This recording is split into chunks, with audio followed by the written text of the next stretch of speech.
Hey guys, it's Rod from Something's Fishy. Thanks for tuning in.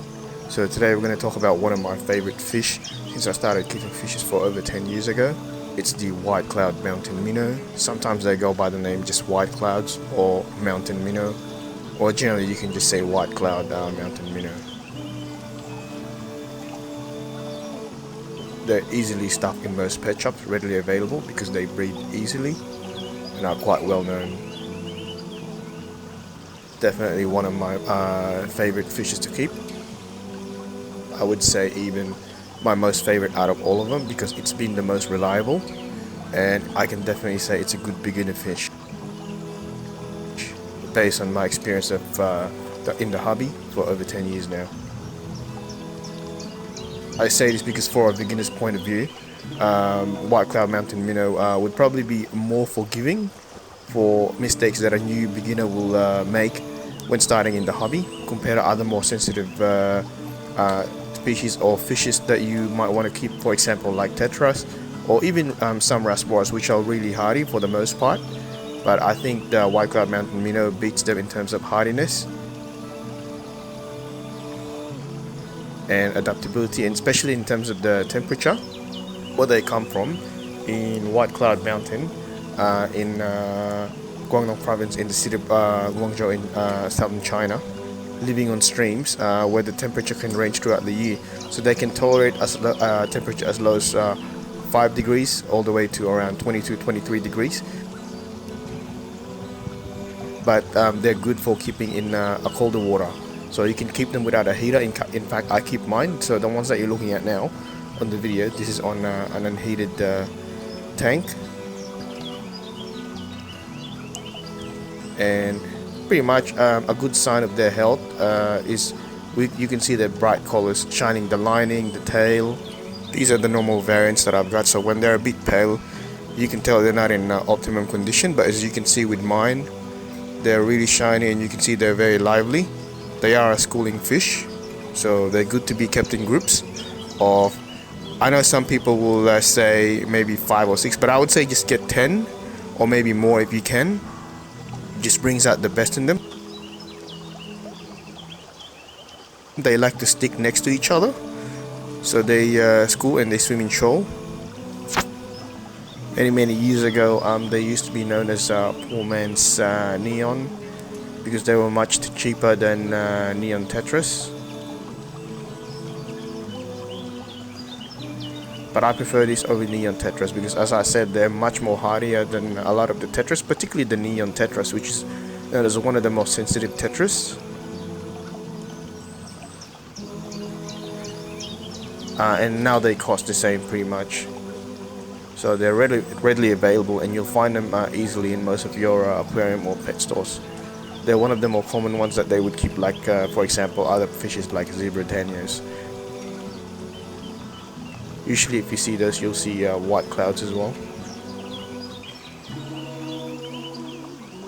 I would definitely say that it's highly recommended that when you keep these fishes, make sure you have a lid in the tank.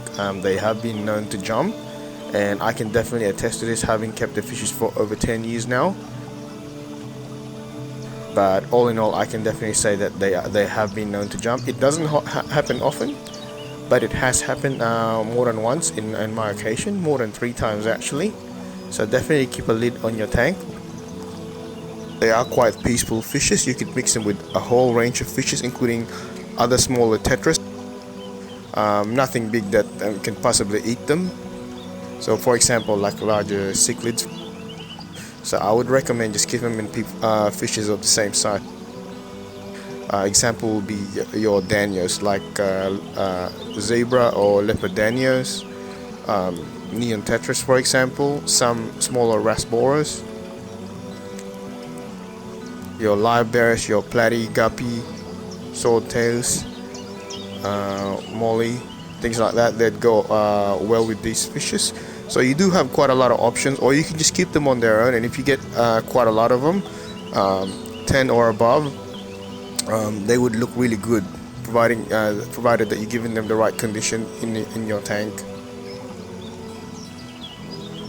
Even though I say they're hardy though, I definitely recommend make sure when you're getting them for the first time and putting them in a tank that the tank has been cycled, or if it's a new tank you wouldn't be putting it right away from the beginning. I would say leave the tank, especially if it has a pump and filter, running for a few days, maybe 3 or 4 days. This is actually a newer tank that I put them in, so I had this tank running for about a week before I put them in, letting everything settle, the water, the plants, the pump, basically everything. So rather than put them in right off the bat. And as you guys can see, they look good together. If you keep them in larger groups, larger numbers, they stick together, and their full coloration shows up given the right conditions. There's been other varieties of the white cloud that has been bred, so once in a while you might see them on white or gold variant, but me personally I prefer the original, which are these ones that I've got.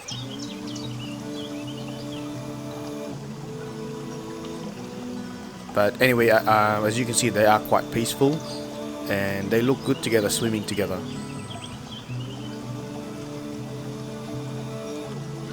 So white cloud minnows will grow to about an inch and a half. They won't go over an inch and a half, so that's about as big as they will get. If you're getting your first tank and you're starting out, you can technically get them on get a 5-gallon and maybe get 5 of them, but I would recommend maybe start with a 10-gallon and get at least 8 white clouds, and then on the bottom you can maybe put some dwarf corridoras, and then you could even add maybe one beta.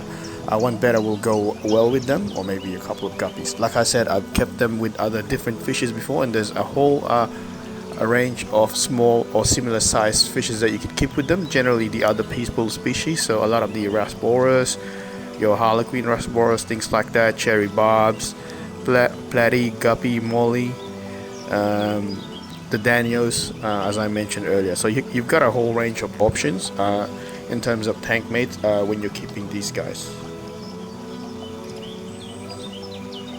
I'd also recommend maybe just a bit of movement on the water, not too strong but just a little, because of the environment that they come from on the streams in White Cloud Mountain in southern China.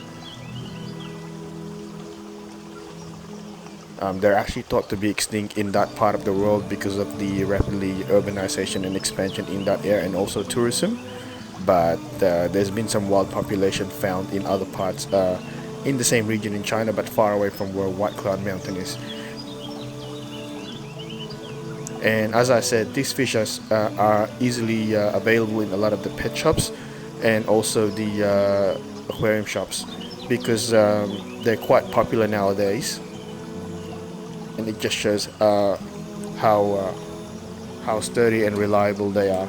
So they're definitely good fish to have for beginning fish keepers if you're just getting into the hobby, because as I said, they're a lot more forgiving in terms of what a new beginner might make when starting out in the hobby. In particular with the water temperature, these fish will be a lot more forgiving, maybe is the right word that I can use, in comparison if you were to do that with, say, other tetras like a neon tetra. These guys will do a lot better, and in large group they look just as good.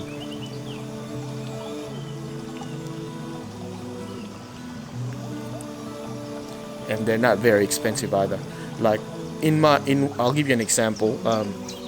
There's about 8 or 9 aquarium shops near my area, which is good. I'm happy about that. But in a lot of them, you could get these white clouds for $5 for $15. So they're not very expensive at all.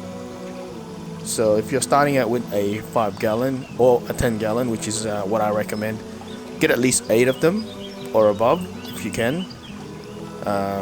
And then yeah, they should go good in that tank when you're starting out, because they look good in groups and they actually feel a lot more secure. And as you can see from the video, they do like to stick together and swim together, and they bring out their best colors, assuming that you've got the right conditions in the tank. They actually do prefer the colder waters because of the environment that they come from.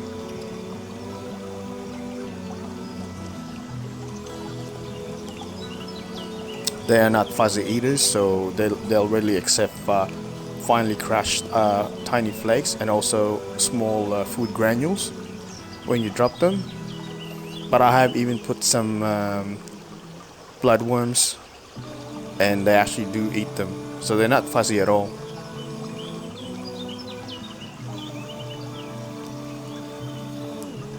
If you're planning to have an even bigger tank and planning it to have a lot of plants in it, which means you could have a lot more of these guys, it would definitely look good, and it won't cost you a lot as a lot of the other fishes when you're starting out, because these fishes are not that expensive and they look good in groups together, especially in a well-planted tank.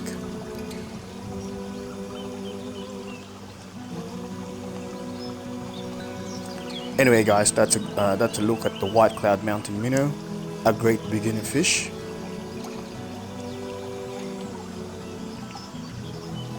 So I hope you guys have enjoyed the video.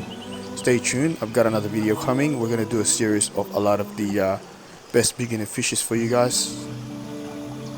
So thanks for watching guys. If you liked the video, please hit that like button, and don't forget to hit the bell notification to be updated for my next videos. I'll be doing more videos very soon and regular uploads regarding other beginner fishes that you could start with, and other fishes that I keep in this hobby. So stay tuned for that.